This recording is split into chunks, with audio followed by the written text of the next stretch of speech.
Thanks, guys. Are we still clarifying that we're not the one with herpes?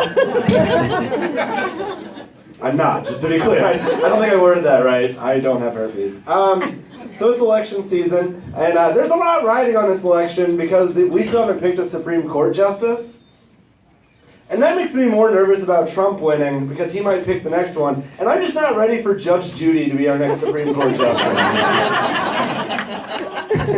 I just assume that's his second choice after somebody explains to him that Judge Dredd is not a real person. That movie is not a documentary as much as you want it to be. Oh, man. If you're a guy and there's a chance you might be getting laid, your friends may say to you something like, "Don't be a fool, wrap your tool," or "Don't be silly, cover your willy." Guys, have you heard this? Yeah? I think it's not fair that women don't have an equivalent of this, so I wrote one. So ladies, next time your friend is going home with a companion, you can simply say to her, "Don't be an idiot. Take a daily dosage of a man-made hormone to throw off your body's natural cycle of egg production." It's so simple. If that's too long, if she's in a hurry, which she might be, you can say the shorter but equally effective, "Don't be a whore."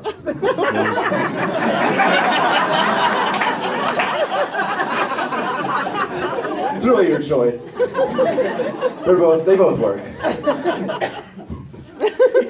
I have an addictive personality. I know it up front. I get addicted to shit people shouldn't be addicted to, like ever. Like I was addicted to HGTV for a long time. Yeah, that's embarrassing. The only thing that's more embarrassing than being addicted to HGTV is hitting rock bottom when you're addicted to HGTV.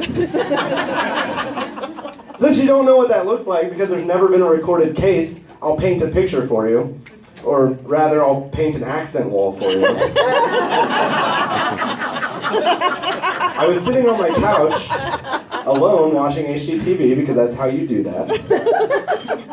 And I was watching House Hunters, and they were showing these people these 3 different houses. And the real estate agent says, "Every wall in this entire cabin is covered in pine vinyl." And I said out loud, "Ugh." Pine? You mean poor people would? Who says that? I was like, oh my god, I've got to stop watching HGTV.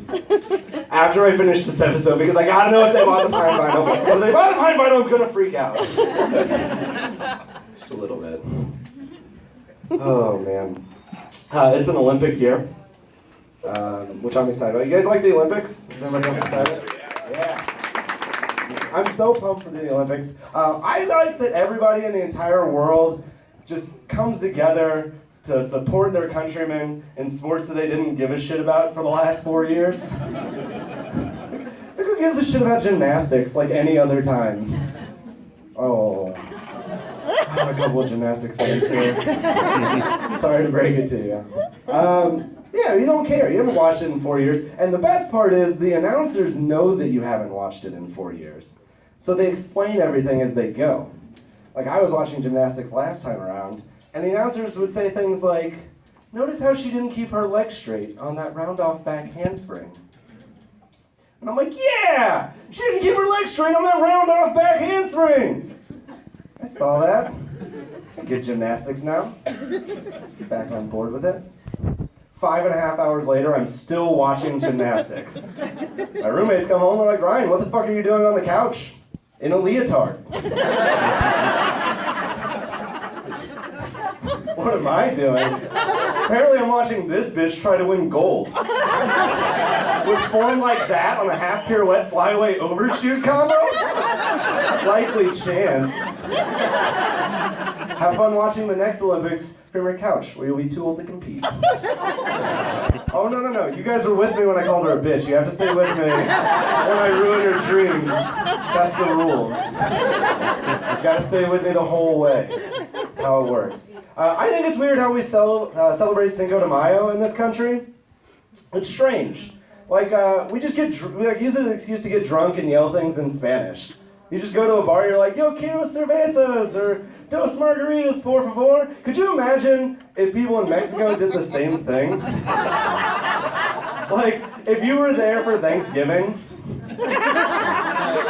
and they're just yelling like the most generic American things possible. They're just like yelling things like, I want some Bud Light, or please don't shoot me. Like just normal, average American things. I'm Ryan Irvine, thank you everybody.